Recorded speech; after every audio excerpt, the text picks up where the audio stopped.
Hey guys, welcome back to the channel. Sorry if this video is chaotic. There is a fly in here and it keeps trying to like fuck with me. I don't know what's going on. But anyway, I just finished watching season 2, episode 7 of Breaking Bad, and this was another good episode. So we see here that Hank's PTSD is getting a lot worse. We see that the Tortuga guy is killed. I believe that's who was killed. The Tortuga guy was killed and his head was put on a turtle and sent to the DEA. So this promotion, Hank does not like it. He does not like it. I guess the money's good, whatever. He doesn't like it. He doesn't fit in. Everybody speaks Spanish. He just feels very isolated. And I just felt, I can't really describe the feeling I felt watching him as a white man feel uncomfortable in a room with people who are ethnic. So he's like literally like very uncomfortable. He's sitting at the edge of his seat while they're speaking Spanish. He really does not want to fucking be there. The desks, the stuff is like, it's boring to him. So he has trouble, it looks like he has trouble finding like a balance between, okay, this is boring, and then, okay, this is fucking extreme. He tries to crack his same, like, jokes that he would crack with the normal officers with these DEA specialists, I guess, down at the border, and they don't give a shit. They don't care. They're like, right, anyways. They talk shit about him because he doesn't know Spanish as well. It's just, Hank cannot catch a break at all. It just really made me think about, like, nobody wants to be the only one person of their race in a group of people. I feel like that would be a very uncomfortable experience for anyone. If it's one black person in a room full of white people, that black person feels like they're gonna fucking die. Like on some lynched type stuff. If it's one white person in a room full of black people, that one white person, with all the stereotypes and stuff that they hear about black people, they're gonna think that they're gonna be shot, robbed, beaten to a pulp, something, whatever. It never ends. And so for Hank, he's sitting there with people speaking Spanish. He doesn't fit in. He's rubbing his arms. He's like sitting on the edge of his seat. And then we see it's like a freaking war zone where he works at now. That is like war zone type of stuff. And it's just really interesting to contrast him from season 1 to this season here. Season 1, he's taking pictures, sending them in the wall to bodies and stuff. Oh, look at this guy. But I guess, like I said in my last video, now it's kind of hitting close to home. Now it's like, okay, this could be fucking me. I could be the one with my head on a tortoise, on a turtle. So I do kind of want to predict, I think maybe, that he's going to retire or something. If not retire, then he's definitely going to go back to his previous job. Just because, everybody needs to feel like they have a comrade. If you don't fit into the point where everybody knows Spanish except you're the only white person, you're not going to want to stay there. That's just a very uncomfortable environment. I remember my first job was Burger King. I used to work at Burger King. Hence all the BK memorabilia, whatever, doesn't matter. I would have a very hard time working with people speaking a different language from me. Like the kitchen and the custodial kind of workers would all be speaking in a different language around me, about me, even to me sometimes. And I'm like, y'all know I don't know what you're saying. It was very uncomfortable and it was very hard. It was very hard. But due to that experience, I have picked up on a little bit of that language, which is always interesting. So I can carry myself in a little conversation in that language now.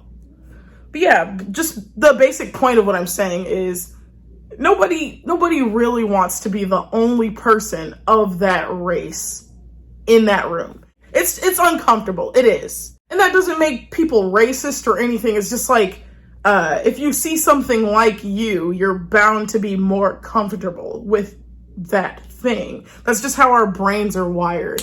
And so, I mean, we know that Hank actually is a little bit racist. The way he talks about, like, people who speak Spanish and so on. He is a little bit racist. So we see him put in this position. It's kind of like, karma or something. Next up, I want to talk about Skyler. Skyler working with this man who obviously still has the hots for her while she's pregnant. I want to just applaud the fact that this show brought light to the fact that people judge pregnant women. And that's why today, in today's time, pregnancy is a protected class. Your employer cannot ask you what age you are.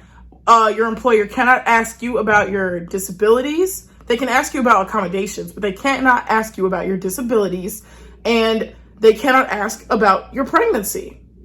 That is a protected class, and it's for this reason. There is job discrimination for age, race, disabilities, and so on. So the fact that Skyler had to walk in pregnant, like a walk-in sort of fill out an application sort of thing, absolutely treacherous. She's probably not going to get that job, right? But she has an ace in hole.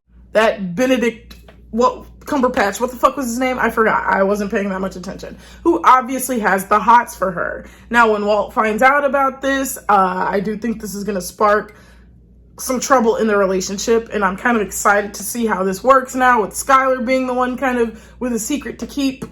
This guy really does want Skyler, pregnant or not, married or not, seemingly happy or not. This guy wants Skyler. You cannot ask a married woman to lunch, especially if you are her boss. That is sexual harassment. Skyler knows that's sexual harassment, and she's going along with it because, you know, Walt needs his surgery, Walt, and possibly a little bit of it might be Skyler's pride as well. She definitely enjoys being a housewife, not having to work, but at the same time, it must be a tad bit degrading to have Walt just be able to walk, go here, you know, leave the house, do this. He's just always busy. So who's paying attention to Skyler? Nobody.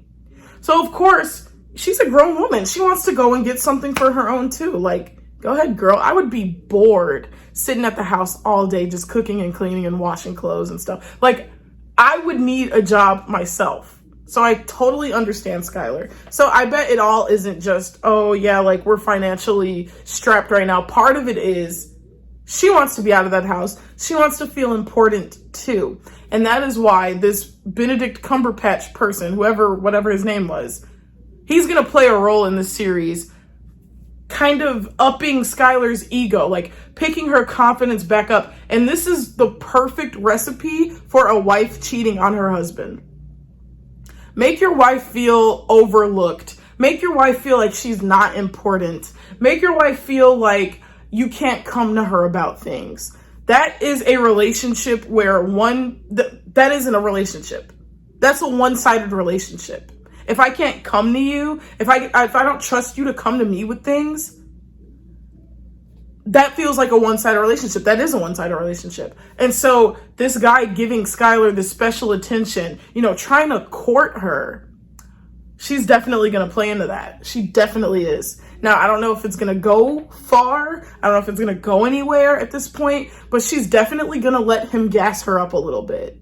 We even see a little bit of Skyler's pride where her sister's like, damn, like they hired you pregnant like that, like swollen pregnant. She's like, yes. And she's like, our finances that tight, queen? And she's like, yeah. And I found it kind of cute and cathartic that Skyler actually opened up to her sister about that, because remember from the last episode or whatever, she was like, hey, I need my sister. And so the fact that she's leaning on her and telling her that information, I feel like it's a good sign for their relationship moving forward. And we saw a little bit of Skyler's ego peek through a little bit, because she's like, oh, you're going back to work or whatever, like finances are that tight.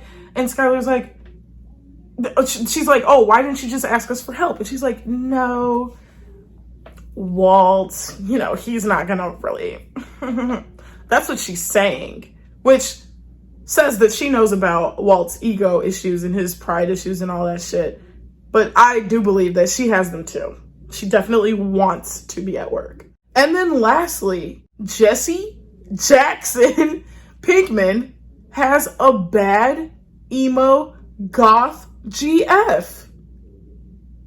Like, You know, I thought it was cute when Walt said that Jesse was his son. That was cute.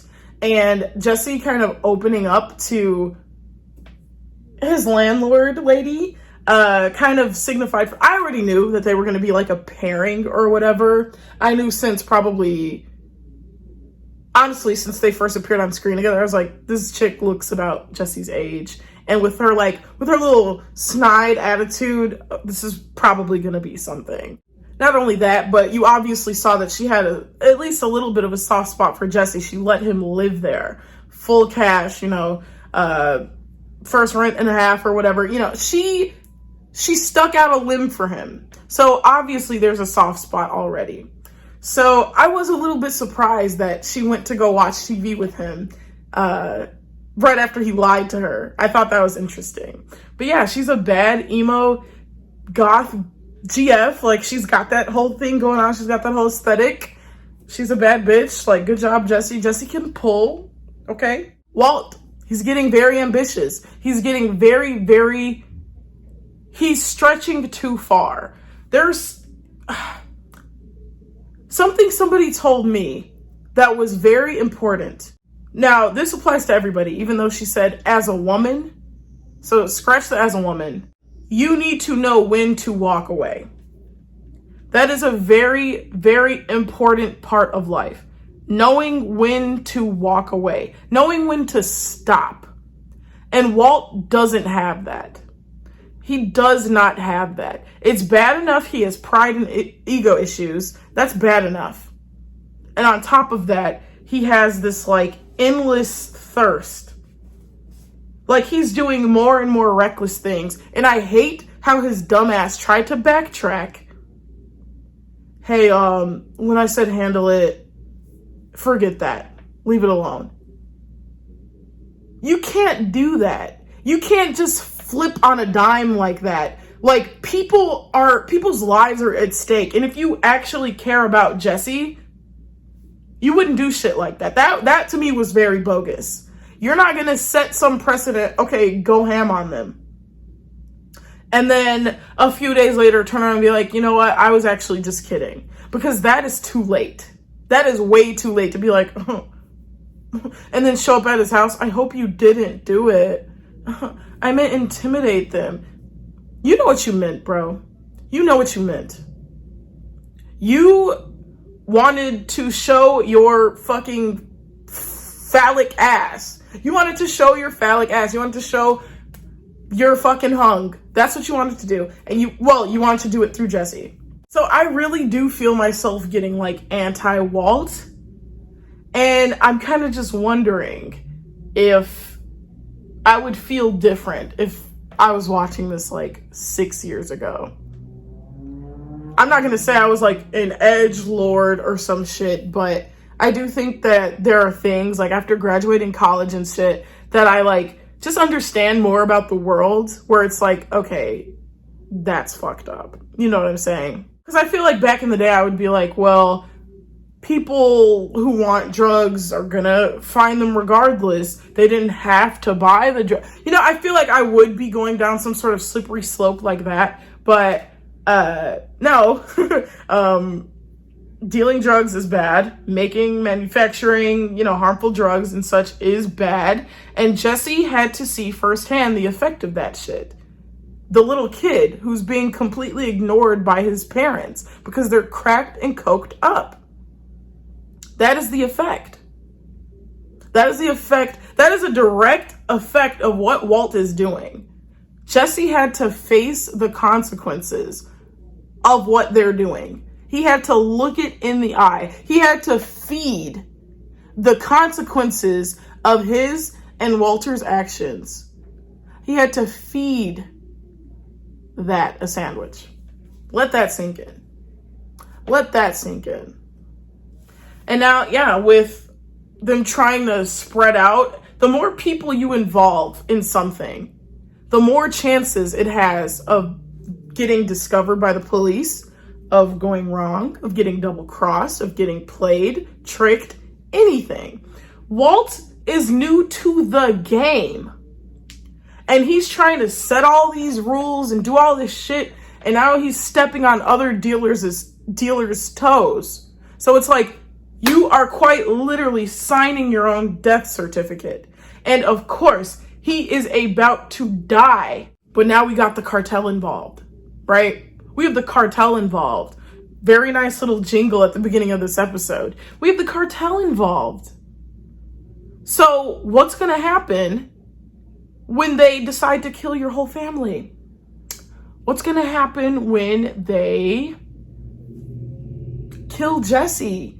You know, Jesse's kind of getting some stuff for himself. Like, he's got a girlfriend now. Like, I do feel like Jesse's gonna pull out at some point. And like, for real, because somehow he always comes back, I know. But I feel like he's gonna pull out at some point. Like, hey, I have enough money. I have a girlfriend who I love, who loves me. I think I'm done, bro. I think I'm good. And I feel like Walt's gonna like twist his arm. Maybe literally. And be like, no, you're not done until I say you're done. But yeah, Walt is kind of getting too much. Walt's, you know, and then with the rumor thing, like kind of playing it up that, yeah, Jesse did kill the guy. So yeah, so making everybody pay up and whatnot. Making Jesse's friends believe that Jesse did this thing, I feel like is going to come back to bite Jesse in the ass. They're gonna start being like, I'm fucking afraid of my own friend. You know, love is so much stronger than fear. I want my friends to be loyal to me out of love, not because they're scared I'm gonna break their back in. You know what I'm saying? So it's like, all of this is just gonna come to a head in the worst way, I fear. Anyways, that is it for this video. If you liked anything I had to say, make sure you like the video, comment, like, and subscribe. Come back tomorrow for the next episode.